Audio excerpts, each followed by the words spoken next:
नमस्कार। PS news पर आप सभी लोगों का स्वागत है। बिहार में जातीय सर्वेक्षण के बाद जो आरक्षण का दायरा है वो बढ़ा दिया गया था। 65% आरक्षण कर दिया गया था। इन 65% आरक्षण में SC, ST, OBC, EBC शामिल था। लेकिन पटना हाईकोर्ट ने बिहार के इस आरक्षण कानून को अवैध घोषित कर दिया, असंवैधानिक घोषित कर दिया। दरअसल ये आरक्षण जो बढ़ाया गया था, ये मंडल कमीशन के रिपोर्ट के उस तथ्य के आधार पर जिसमें कहा गया था कि 30 साल के बाद आरक्षण व्यवस्था को रिव्यू किया जाएगा और देखा जाएगा। लेकिन पटना हाईकोर्ट ने बिहार की इस आरक्षण व्यवस्था को 65% करने की जो व्यवस्था की गई थी उसको असंवैधानिक करार दिया, जबकि अन्य राज्यों में 50% से अधिक आरक्षण उपलब्ध है। लक्षद्वीप एक ऐसा केंद्र शासित प्रदेश है, एक ऐसा यूनिट है जहां 100% आरक्षण उपलब्ध है, जहां ST समुदाय के लिए 100% आरक्षण है।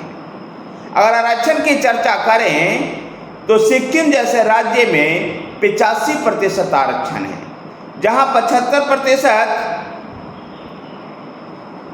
जहां 7% SC के लिए, 8% ST के लिए, 40 OBC के लिए और 20% वहां के स्थानीय समुदाय के लिए है। तो राजस्थान में 64% आरक्षण है, जहां 16 SC के लिए, 12 ST के लिए, 21 OBC, 10 गरीब स्वर्ण के लिए और 5% MBC के लिए। तमिलनाडु में 69% है, 18 SC, 1 ST और 50% OBC के लिए। तेलंगाना में 54% है। यूपी में 60%, जिसमें 21% SC, 2 ST, 27 OBC, 10 EWC के लिए। वेस्ट बंगाल में भी 55% है, उड़ीसा में 59%, उत्तराखंड में 47 और अलग अलग राज्यों में इस तरह के अलग अलग आरक्षण की व्यवस्था है। वहाँ जिस प्रकार से समुदाय जहाँ जिस प्रकार से है उसके हिसाब से आरक्षण दिया गया है। पूर्वोत्तर भारत के राज्य में मेघालय, मिजोरम, नागालैंड, अरुणाचल प्रदेश में 80% आरक्षण है शेड्यूल्ड ट्राइब्स के लिए। तो मणिपुर में भी ST के लिए 34% आरक्षण है और पंजाब ऐसा राज्य है जहां ST के लिए कोई रिजर्वेशन नहीं। ऐसे में जब देश के विभिन्न राज्यों में अलग अलग आरक्षण की व्यवस्था है, उसके बाद भी बिहार के आरक्षण व्यवस्था को पटना हाईकोर्ट ने असंवैधानिक करार दिया।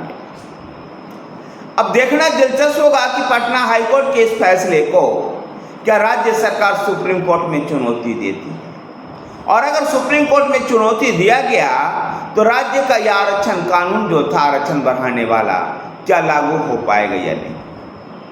आज इस अवसर पर इस चैनल के माध्यम से मैं पूरे ही आरक्षण सिस्टम को एक रिव्यू करने की बात करता हूँ।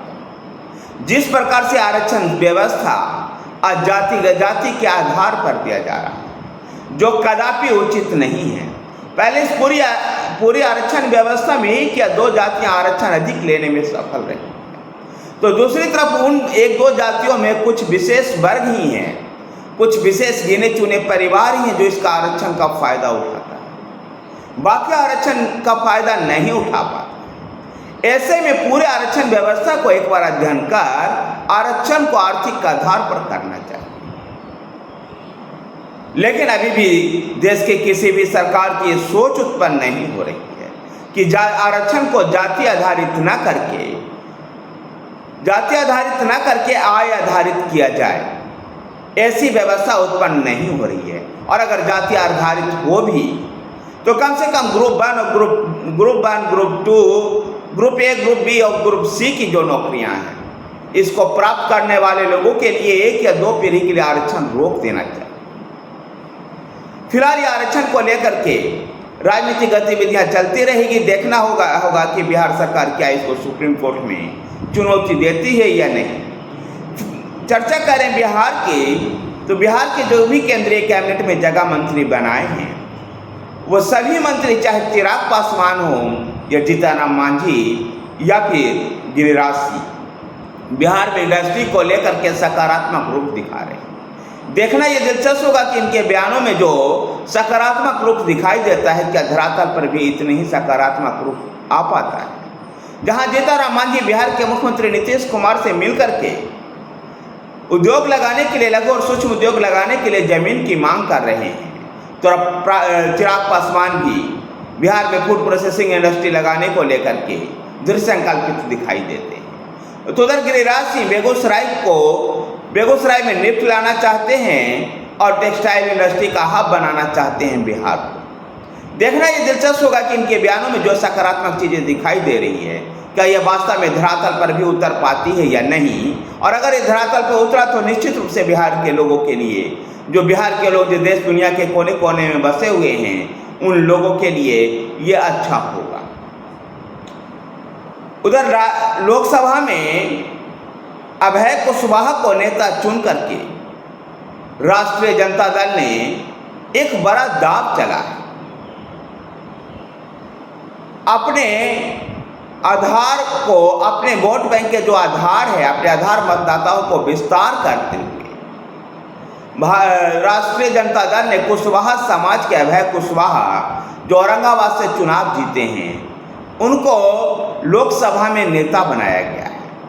जबकि यादव समुदाय से आने वाले डॉक्टर सुरेंद्र प्रसाद यादव, जो जहानाबाद के सांसद, उनको मुख्य सचेतक बनाया गया है। ऐसा अनुमान लग रहा था कि लालू प्रसाद यादव की पार्टी राष्ट्रीय जनता दल, डॉक्टर मीसा भारती, जो पाटलिपुत्रा से चुनाव जीती है रामकृपाल यादव को हरा करके, संभवतः वो लोकसभा में नेता होगी।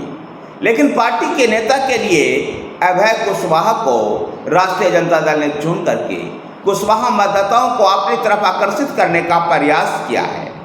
तो वहीं पर फैज अहमद को राज्यसभा में सचेतक की जिम्मेवारी सौंपी गई है।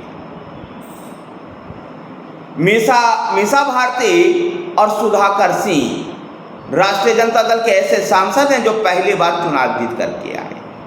लोकसभा चुनाव में भी INDIA गठबंधन ने बहुत अधिक संख्या में कुशवाहा समाज के लोगों को टिकट दिया था, जिसमें अभय कुशवाहा और राजा राम सिंह चुनाव जीतने में सफल हुए। महागठबंधन की इस कोशिश का कारण ही था कि NDA गठबंधन के बड़े नेता उपेंद्र कुशवाहा भी चुनाव काराकाट से हार गए थे। उधर नीट एग्जाम को लेकर के भी बिहार में राजनीति काफ़ी गर्म है, जहां एक दिन पहले बिहार के deputy CM doctor Vijay Sinha ने पूर्व उप मुख्यमंत्री तेजस्वी यादव पर यह आरोप लगाया था कि उनके PA के कहने पर उनके PA इस पेपर लीक कांड में शामिल है और कहीं ना कहीं तेजस्वी यादव की संलिप्तता इसमें शामिल होती है।